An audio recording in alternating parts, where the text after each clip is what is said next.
Hey guys, welcome back to my channel, and now we will answer activity in chapter 6. So let's go to the chapter 6 network layer. Let's go to first activity.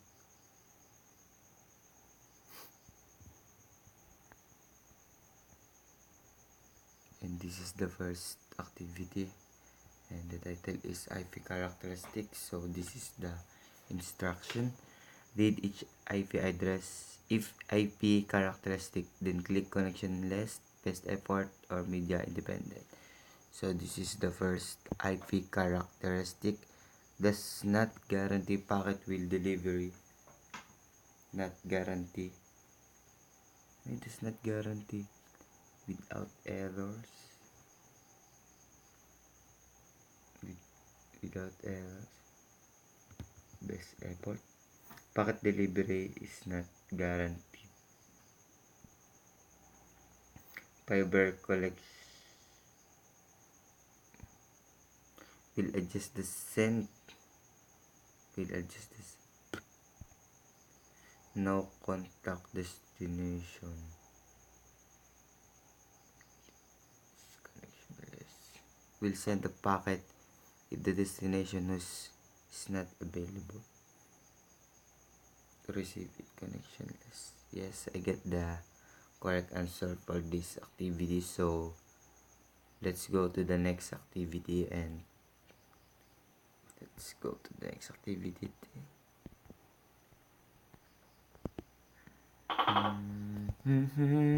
So let's go to the next activity.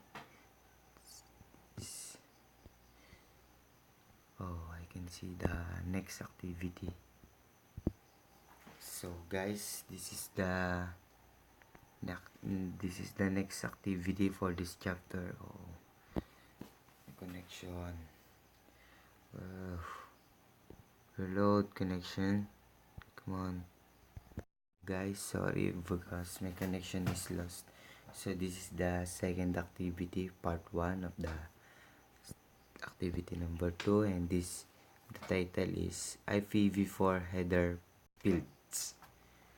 So instruction: read each IPv4 and click the IPv4 to which it belongs.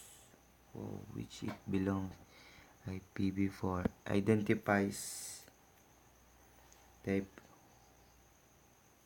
the priority. Identify the priorities of packet.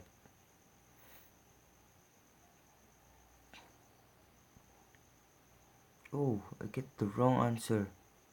Ouch, differential services. Sorry, my fault, my bad, sorry. Identifies the upper level protocol to be used next.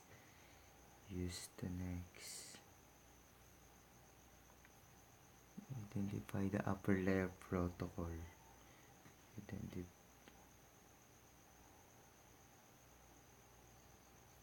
Thinks it.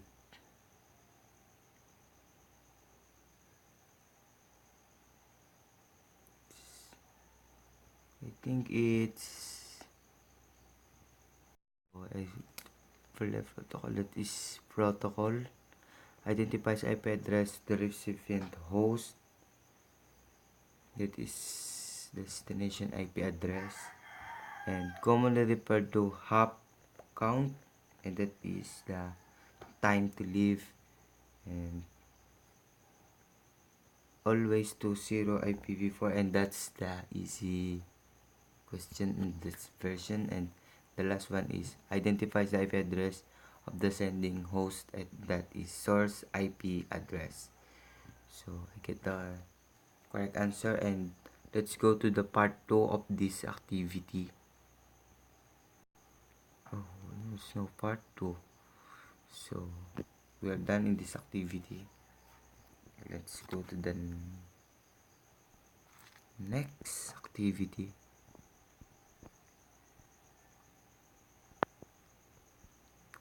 That, and this is the next activity for this chapter. So we can wait for, because loading, my connection is so slow because madaling araw na. So, you know that this activity is, this next activity is like we answer, like we used to answer so this is the next activity, the IPv6 header fields, and this is the instruction for this activity. Read each IPv6 header description and then click the IPv6 header to field which it belongs. To suggest all the packets, same handling by IPv6. Same handling by PB6. I think it's flow level. Check. When this value reaches 0, the sender notified was not delivered. Was not delivered. That is hop limit. Is always it's a version. Identifies the application type of the upper layer protocol. That is next header. Classifies packets for congestion. That is the traffic class, and the last one is identifies the size of the data portion of the packet, and that is payload length. I get the correct answer. So let's go to the next activity, and you must see my answer. You must see that, yeah. Version is always set to 0110. Traffic class classifies packets for congestion control. Flow label to suggest that all packets receive the same type of handling by IPv6 routers. Payload length identifies the size of the data portion of the packet. Next header identifies the application type of the upper layer protocol, and the last one is hop limit. When this value reaches 0, the sender is notified that the packet was not delivered. So that's the let's go to the next activity in routing. Router routing tables. First, this is the TPT. So loading now. We can just wait for a while, and this is the activity. The title is identify elements of a router routing table entry, and this is the instruction for this activity. A partial router routing table entry is shown. Each section of the entry is identified by a circled letter above. Select the correct routing table entry section for each output. So now we can, this is the table description. The elapsed time since the network was discovered. I think it's letter E, 0063 E. Oh shit, sorry. E. And number 2, the administrative distance or source and metric to reach the remote network. I think it's letter C, 90/3072. How the network was learned by the router. I think it's letter A. D. Shows the destination network. I think it's letter B, 192.168.10/24. The next hop IP address to reach the remote network is letter D, via 192.168.13.1. Letter D. The outgoing interface on the router to reach the destination network. I think it's the last letter, it's letter F. Gigav Ethernet 0/0. So that's the. So let's check if my answer is correct. Yes, I get the correct answer for this activity. So now you must see my correct answers, and that's the routing that's the activity name, router routing table. So let's go to the next activity.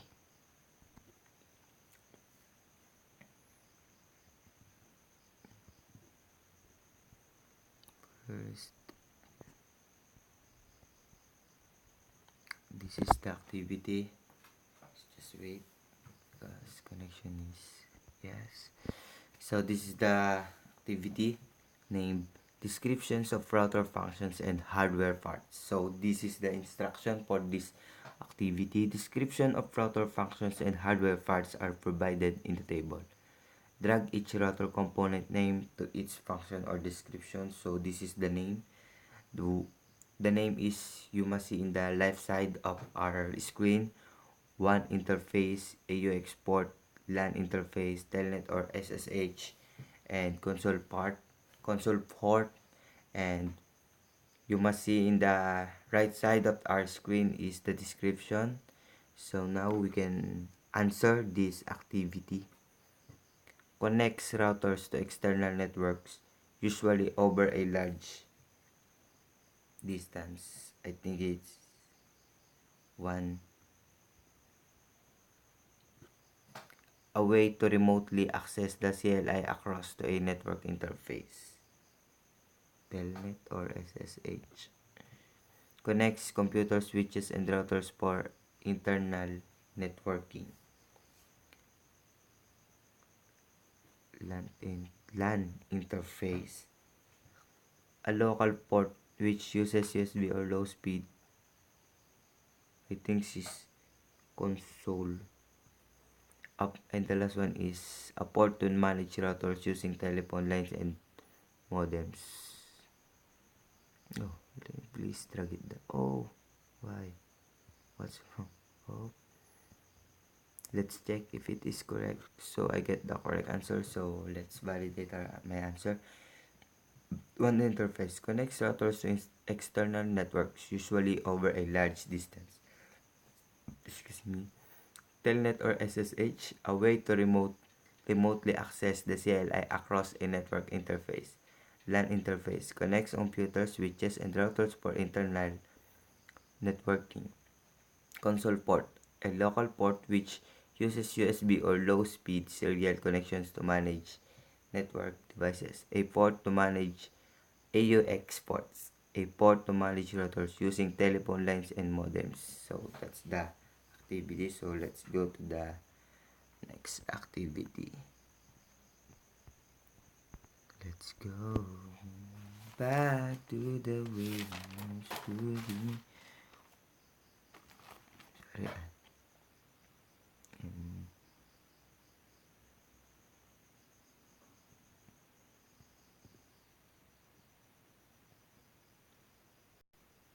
Where is the activity?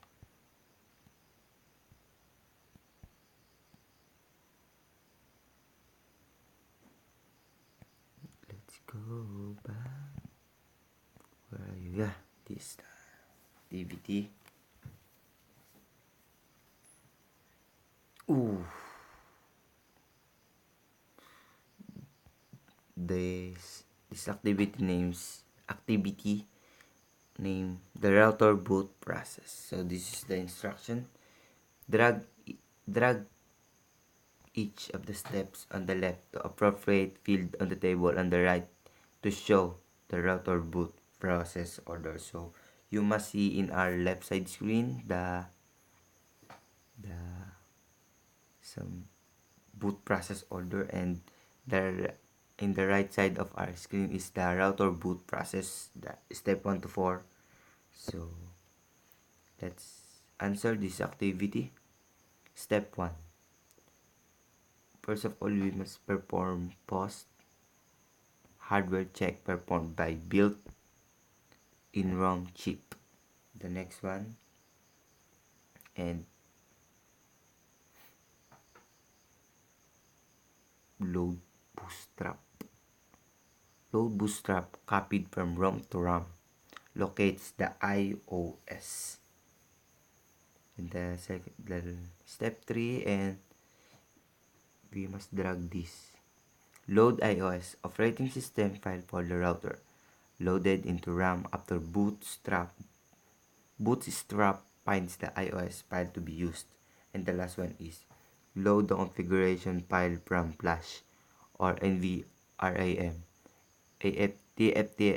TFTP server, or go into setup mode to create a configuration file.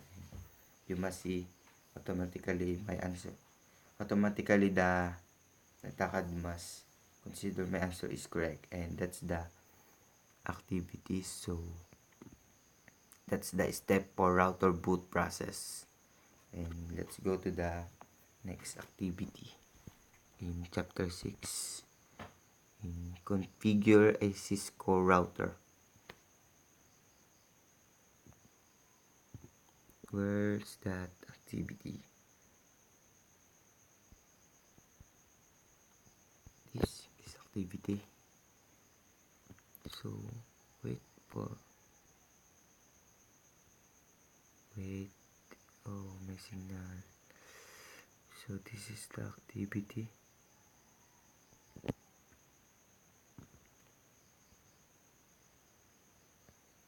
We go to where's this? Where's the activity? Oh.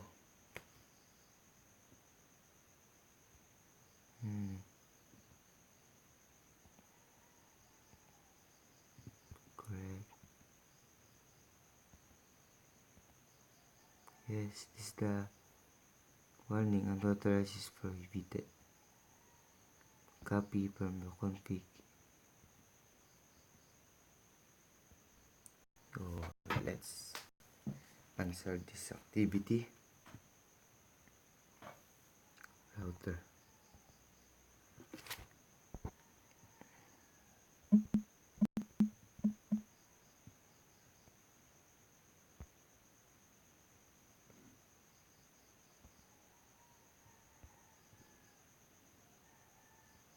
Yes, router. My answer is correct. Let's type again.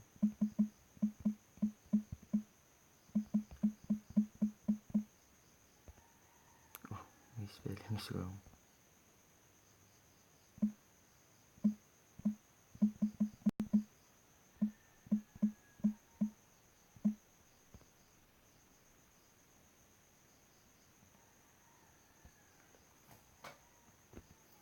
You must see. Enter configuration commands 1 per line and R1 configuration.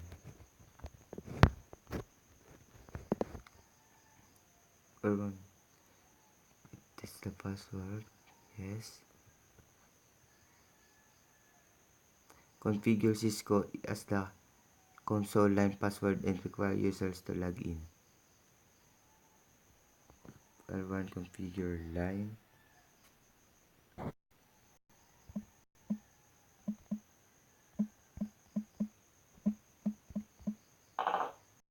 Password Cisco. Sorry for minutes. Password Cisco. Oh, is correct. Yes. Then next line is configuration mode. So yeah, you must see the password is Cisco. Then you must to log in and encrypt all clear text passwords. Enter the banner authorize access only and use as the delimiting character. Service password is encryption. So exit global configuration mode. You have successfully configured R1 with the initial settings. So that's for this activity. So let's go to the next activity.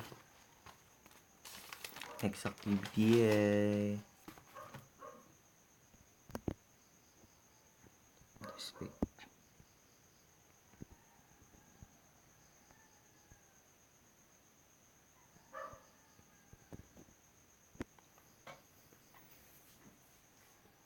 Oh, I think this is the next second to the last activity of this chapter.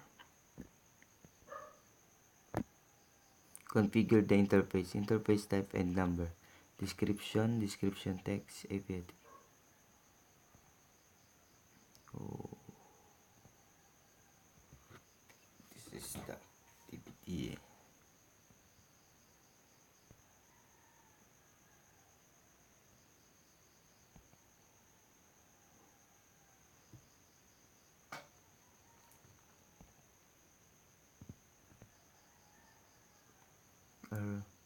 Configuration 1 per line.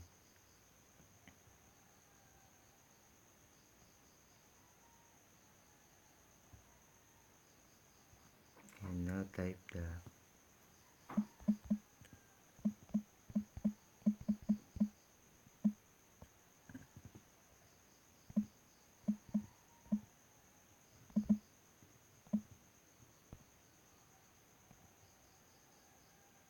and configure v4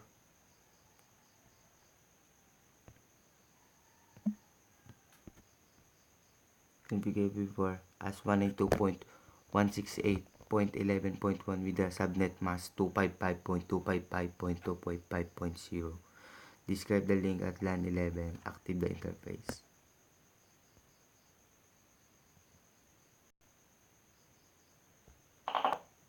So that's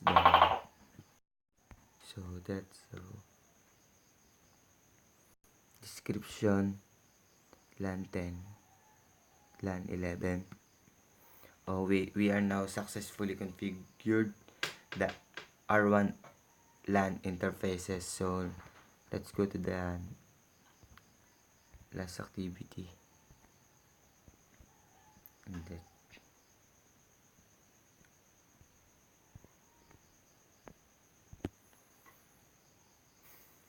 I think this is the last activity for this chapter. The port gateway for switch. So let's go to the figure 2. Let's type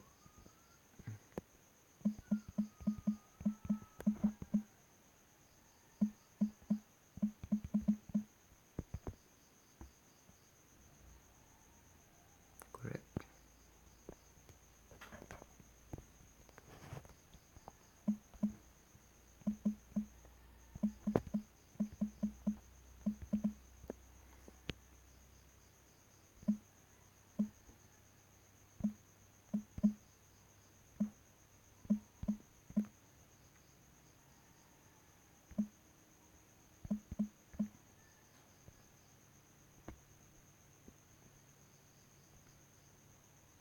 Yes, and now we're done to this activity.